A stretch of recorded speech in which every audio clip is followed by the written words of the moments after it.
नमस्कार मित्रों, कैसे हो आप सभी। देखिए मित्रों, जिस प्रकार से अपन पढ़ रहे थे 9th क्लास की माध्यमिक शिक्षा बोर्ड की जो किताब है सामाजिक विज्ञान, उसका अपन इतिहास के बारे में अध्ययन कर रहे थे। भारत की प्रमुख सभ्यताओं के अंदर अपन ने जो है सिंधु घाटी सभ्यता और वैदिक सभ्यता, दो सभ्यताएं पढ़ ली थी। आज अपनी ये मेसोपोटामिया की सभ्यता। तो मित्रों, वीडियो बहुत ही इंपॉर्टेंट होने वाला है। देखिए मित्रों, ये जो टॉपिक है, आप लोग कई लोग जो इनको स्किप कर देते। देखिए, ये टॉपिक के अंदर अपना जो सिलेबस है, सिलेबस के अंदर ये प्रत्यक्ष रूप से सामने लिखा हुआ नहीं है, लेकिन जब अपन सिंधु घाटी सभ्यताएं पढ़ते हैं, वैदिक सभ्यता पढ़ते हैं और उनका जो संबंध इन सभ्यताओं के साथ में रहा है, तो इनको भी अपने को पढ़ना जरूरी होता है। तो देखिए मित्रों, कई सारे टॉपिक्स ऐसे होते हैं जो सिलेबस के अंदर प्रत्यक्ष रूप से नहीं दिए हुए होते हैं, लेकिन वो अप्रत्यक्ष रूप से सिलेबस के साथ में जुड़े हुए हैं और उनका अपने को अध्ययन करना पड़ता है। तो इसी प्रकार है मेसोपोटामिया की सभ्यता। मेसोपोटामिया यूनानी भाषा का शब्द है। मेसोपोटामिया यूनानी भाषा का शब्द है जिसका अर्थ होता है दो नदियों के बीच की भूमि। जिस प्रकार से अपन ने पढ़ा था, मोहनजोदड़ो का अर्थ क्या होता है? मोहनजोदड़ो का अर्थ होता है जो मुर्दों का टीला, और मेसोपोटामिया का अर्थ होता है दो नदियों के बीच की भूमि, यानी दोआब। जिस प्रकार से हिंदी में दोआब कहा जाता है, उसी को यूनानी भाषा में मेसोपोटामिया कहा जाता है। इस देश का आधुनिक नाम इराक है, और जिस जो कालांतर में ये जो थी मेसोपोटामिया सभ्यता, उसका नाम अब क्या है? इराक है। इस प्रदेश को दजला एवं फरात नदियाँ सींचती हैं। देखिए, जो दजला एवं फरात नदियों के बीच का क्षेत्र था, उसी को ही मेसोपोटामिया के नाम से जाना जाता था। मेसोपोटामिया को इसकी अर्धसंदर की आकृति तथा खेती की दृष्टि से अत्यधिक उर्वर होने के कारण उपजाऊ अर्धसंदर भी कहा गया है। देखिए मित्रों, इनकी जो दजला और फरात नदियों के बीच की जो भूमि है, वो अर्धसंदराकार आकृति की होने के कारण और ये बहुत उपजाऊ होने के कारण इसको उपजाऊ अर्धसंदर कहा जाता है। क्या कहा जाता है? उपजाऊ अर्धसंदर कहा जाता है। प्राचीन काल में इस प्रदेश का दक्षिण भाग सुमेर कहलाता। देखिए, मेसोपोटामिया के सभ्यता का जो दक्षिण भाग है, वो प्राचीन काल में जो सुमेर कहलाता था, जो मेसोपोटामिया की सभ्यता का मुख्य केंद्र था। मेसोपोटामिया की सभ्यता का मुख्य केंद्र था। सुमेर के उत्तर पूर्व की तरफ को बाबुल यानी बेबीलोन तथा अक्कद कहते थे। उत्तर की भूमि असीरिया कहलाती थी। देखिए, जिस प्रकार से ये मेसोपोटामिया है, तो मेसोपोटामिया का जो दक्षिणी भाग है उसको क्या कहा जाता था? सुमेर कहा जाता। और जिस प्रकार से उत्तरी पूर्वी जो भाग हुआ करता था, उत्तरी पूर्वी भाग को क्या कहा जाता था? बाबुल यानी बेबीलोन की सभ्यता के बारे में अपन जिस प्रकार से पढ़ते हैं, वही बेबीलोन था उत्तर पूर्व भाग। और जो उत्तर की ऊंची भूमि थी ना, उसको कहा जाता था असीरिया, और बेबीलोन को अक्कद भी कहते थे। इन बातों को थोड़ा सा ध्यान में रखिए, ये सीधे सीधे फैक्ट है मित्रों। अब है मेसोपोटामिया के राज्यों का उत्थान और पतन। मेसोपोटामिया के राज्यों का उत्थान है वो पतन। कालांतर में उत्तर के पर्वतीय प्रदेशों से आए सुमेरियन लोग मेसोपोटामिया में बस गए थे। जिस प्रकार से अपन जो मेसोपोटामिया का दक्षिणी भाग सुमेर कहलाता था, वो इसी सुमेरियन लोगों के नाम पर इसका नाम पड़ा था। उत्तर में आकर ये बस गए थे। उत्तर के जो पर्वतीय प्रदेशों से ये आए थे और उन्होंने एक अत्यंत समृद्ध सभ्यता का विकास किया। तो मित्रों, अपन कह सकते हैं वैदिक सभ्यता का जो विकास किया था, वो किया था आर्यों के द्वारा, और मेसोपोटामिया के सभ्यता का विकास किसने किया? सुमेरियन लोगों के द्वारा किया गया था। सुमेरियन लोगों ने नगर राज्य की सरकार स्थापित की। उर, लगास, एरेक, एरिडू प्रसिद्ध नगर राज्य थे। देखिए, मेसोपोटामिया के कौन कौन से प्रसिद्ध राज्य थे पूछा जा सकता है। उर है, लगास है, अरेक है, एरिडू, ये क्या है? तो ये मेसोपोटामिया के प्रसिद्ध नगर थे। 2500 ईसा पूर्व के लगभग सागौन प्रथम ने जो अक्कद से आया था सुमेरियन लोगों को जीत लिया। देखिए अब इन प्रशासनिक जानकारी अपने को यहाँ से प्राप्त होती है कि 2500 ईसा पूर्व की बात है। सोगोन प्रथम नाम का एक व्यक्ति था जो कि अक्कद से आया था, मतलब बेबीलोन से आया था। उसने सुमेरियन लोगों को जीत लिया।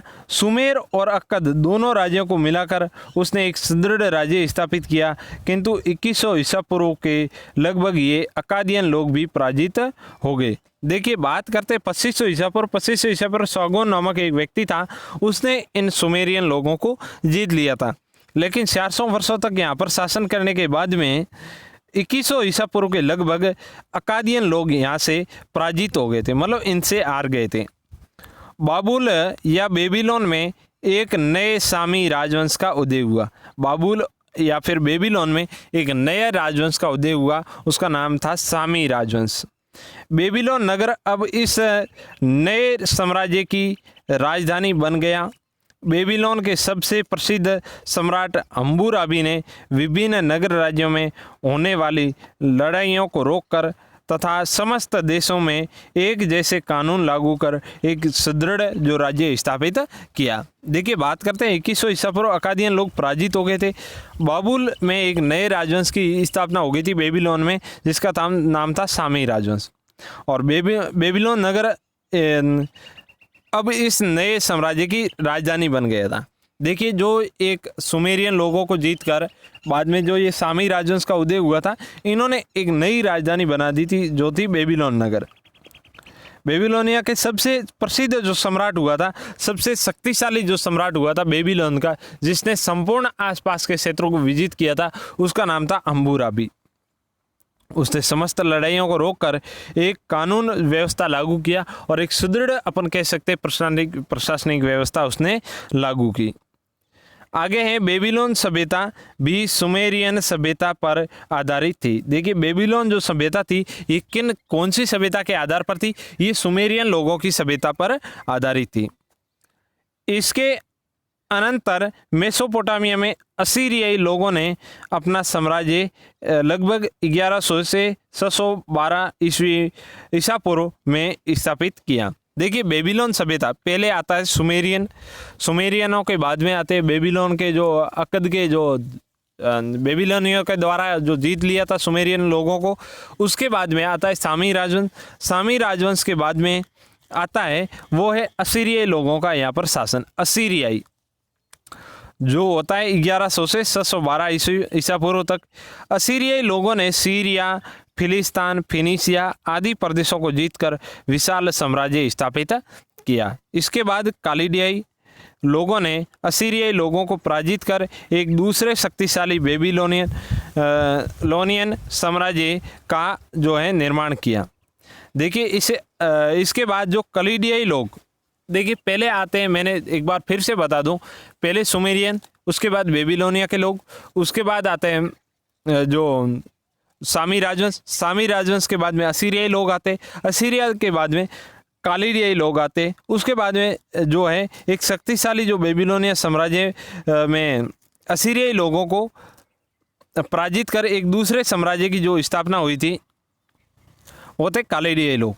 और जिन्होंने अपना साम्राज्य है वो 612 ईसा पूर्व से 539 ईसा पूर्व तक जो है निर्माण किया, किंतु 539 ईसा पूर्व में पारसियों के हाथों से ये पराजित हो गए थे। सुमेरिया, बेबीलोनिया, असीरिया और कोलिडिया की सभ्यताओं को समग्र रूप से मेसोपोटामिया की सभ्यता के रूप में जाना जाता है। देखिए अपन पहले बात करते हैं सुमेरिया के बाद में बेबीलोनिया के लोग, उसके बाद में असीरियाई लोग, उसके बाद कोलिडिया लोग। इन सभी की सभ्यताओं को जो समग्र रूप से अपन जानते हैं उसी को मेसोपोटामिया की सभ्यता के नाम से जानते हैं अपन। आगे है मेसोपोटामिया सभ्यता की विशेषताएं। क्या है इनकी बड़ी विशेषताएं जो कई बार एग्जाम में पूछी जाती है इनकी विशेषताएं? तो पहले है हम्मुराबी की विधि संहिता। बेबीलोनिया का शासक हुआ था हम्मुराबी, उसकी क्या विधि संहिता थी, क्या कानून व्यवस्था थी उनकी? बेबीलोनिया के सम्राट हम्मुराबी ने अपनी प्रजा के लिए एक विधि संहिता बनाई जो उस समय के उपलब्ध सबसे प्राचीन विधि संहिताएं। देखिए अपन कह सकते हैं एक कानूनों का, एक संविधान का निर्माण किया था और ये सबसे प्राचीन जो कानून व्यवस्था की एक प्रकार से लिखित संहिताएं। सम्राट ने 8 फुट ऊंची पत्थर की शिला पर उत्कीर्ण करवाया। जो जिस प्रकार से इन संहिता को लिखाया गया, इन विधि संहिता को, इन कानून व्यवस्था को एक 8 फीट की ऊंची पत्थर की शिला पर उत्कीर्ण करवाया। हम्मुराबी का दंड विषयक सिद्धांत था, ये था कि जैसे को तैसा, खून का बदला खून, अर्थात जो कोई जैसा कार्य करता है उनको वैसी ही, जैसा अपराध करता है उनको वैसी ही सजा देनी चाहिए। ठीक है ना, ये था हम्मुराबी का मतलब मुख्य जो न्याय का जो उनका सिद्धांत था, है नहीं, जैसे को तैसा, अगर खून का बदला खून से ही लेना है। इसी प्रकार से कहा गया जिसने जैसा अपराध किया उसी को वैसी ही सजा दी जाएगी, जिसने जैसा कार्य किया है उसको वैसा ही न्याय मिलेगा। इस प्रकार की हम्मुराबी की जो कानून व्यवस्था थी। अगली जो है वो है मेसोपोटामिया का सामाजिक जीवन। मेसोपोटामिया का सामाजिक जीवन। मेसोपोटामिया सभ्यता में राजा पृथ्वी पर देवताओं का प्रतिनिधि माना जाता था। देखिए मेसोपोटामिया सभ्यता में जो राजा है वो राजा है जो पृथ्वी पर देवताओं का प्रतिनिधि है, देवताओं के भेजा हुआ एक प्रकार से संदेशवाहक या उनका ही प्रतिनिधि, उनका ही भेजा गया एक व्यक्ति है। राजा व राज परिवार के बाद दूसरा स्थान पुरोहित वर्ग का था जो संभवतः राजतंत्र की प्रतिष्ठा से पूर्व शासक रहे थे। देखिए जिस प्रकार से अपन कहते हैं कि और मध्यम वर्ग में व्यापारी, जमींदार व दुकानदार थे। समाज में दासों की स्थिति सबसे नीची थी। देखिए मेसोपोटामिया सभ्यता की बात करें तो समाज में जो दास लोग हुआ करते थे उनकी जो स्थिति वो समाज में सबसे नीची स्थिति इनकी हुआ करती थी। लगातार युद्ध होते रहने के कारण समाज में सेना का महत्वपूर्ण स्थान था। देखिए मेसोपोटामिया की सभ्यता में लगातार युद्ध होते रहते थे और जो राजा है वो शासन करता था, इसीलिए वहाँ पर सेना की जो है वो बहुत विशेषता बनी रहती थी और सेना का एक प्रकार से विशेष स्थान रहता था। तो इस प्रकार का इनका सामाजिक जीवन था। अब है आर्थिक जीवन। आर्थिक जीवन में पहला बिंदु है कृषि व पशुपालन।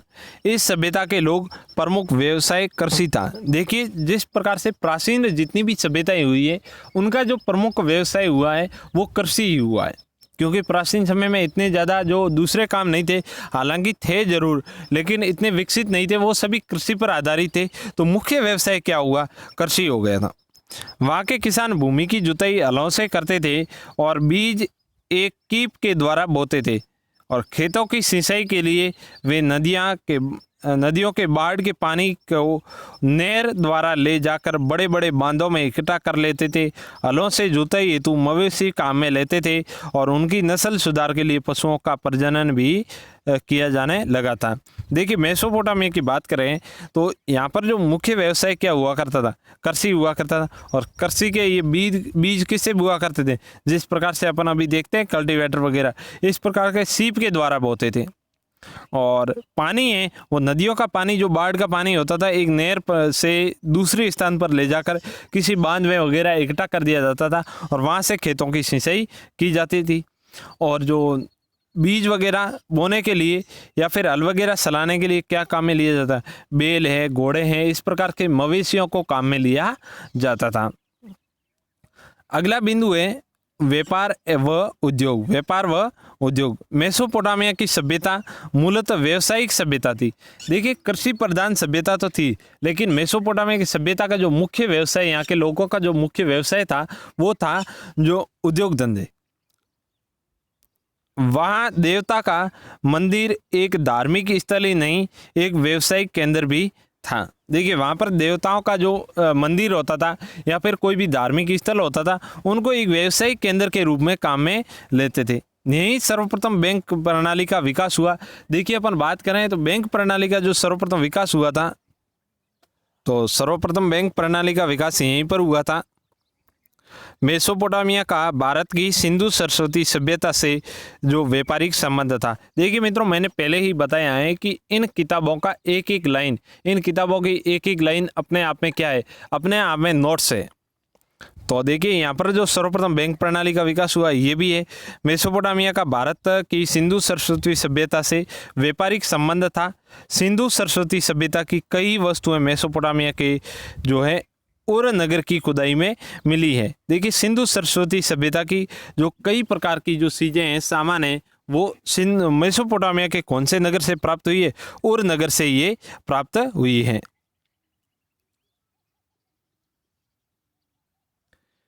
तो मेसोपोटामिया के उर नगर से ये खुदाई में प्राप्त हुई है। तो ये भी अपने आप में एक महत्वपूर्ण बिंदु है। आगे है धार्मिक मान्यताएं। मेसोपोटामिया के लोग अनेक देवताओं में विश्वास करते थे। प्रत्येक नगर का अपना संरक्षक देवता होता था। देखिए प्रत्येक नगर का अपना एक अलग संरक्षक देवता होता था। जिस प्रकार से यहाँ पर ये नगर की शुरुआत होती है तो इन नगर का एक अलग से देवताओं का मंदिर हुआ करता था। यहाँ इन जिस प्रकार से अपने कॉलोनियम नहीं होते, इस प्रकार से मेसोपोटामिया की सभ्यता में अपने अपने जो है नगर का, अपने अपने शहर का एक संरक्षक देवता होता था। और जो नगर का जो अपना संरक्षक देवता होता था उनको क्या कहते थे? जिगुरात कहते थे। क्या कहते थे? जिगुरात कहते थे। तो ये मित्रों बहुत ही जो है इम्पोर्टेंट क्वेश्चन है कि नगर का संरक्षक देवता किस नाम से जाना जाता था? जिगुरात, जिसका अर्थ होता है स्वर्ग की पहाड़ी। उर नगर में मेसोपोटामिया की सबसे बड़े नगरों में से एक था। देखिए उर नगर है जो मेसोपोटामिया के सबसे बड़े नगरों में से एक नगर था, जहाँ से सिंधु घाटी सभ्यता के जो उत्खनन में जो चीज़ें प्राप्त हुई है सिंधु घाटी सभ्यता की। उर नगर में जिगुरात का निर्माण एक कृत्रिम पहाड़ी पर ईंटों से हुआ था। उर नगर में के जिगुरात में 3 मंजिलें थी और उसकी ऊंचाई 20 मीटर से अधिक थी। मेसोपोटामिया के लोग परलोक की अपेक्षा इस लोक के जीवन में अधिक रुचि रखते थे। देखिए मेसोपोटामिया के जो लोग हैं वो स्वर्ग में ज़्यादा उनमें ये विश्वास नहीं करते थे और ये परलोक से ज़्यादा इस लोक में रहना ये पसंद करते थे। उनका इस लोक में जीवन के व्यवहारिक समस्याओं पर केंद्रित था। देखिए उनका जो ये अपन कहते हैं जिस प्रकार से स्वर्ग लोक है, मृत्यु लोक है, इस प्रकार के लोग हैं, ये स्वर्ग लोक वगैरह इसमें ज़्यादा विश्वास नहीं करते थे और इसी लोक में और जीवन इसी लोक में रहने में ये ज़्यादा रुचि रखते थे।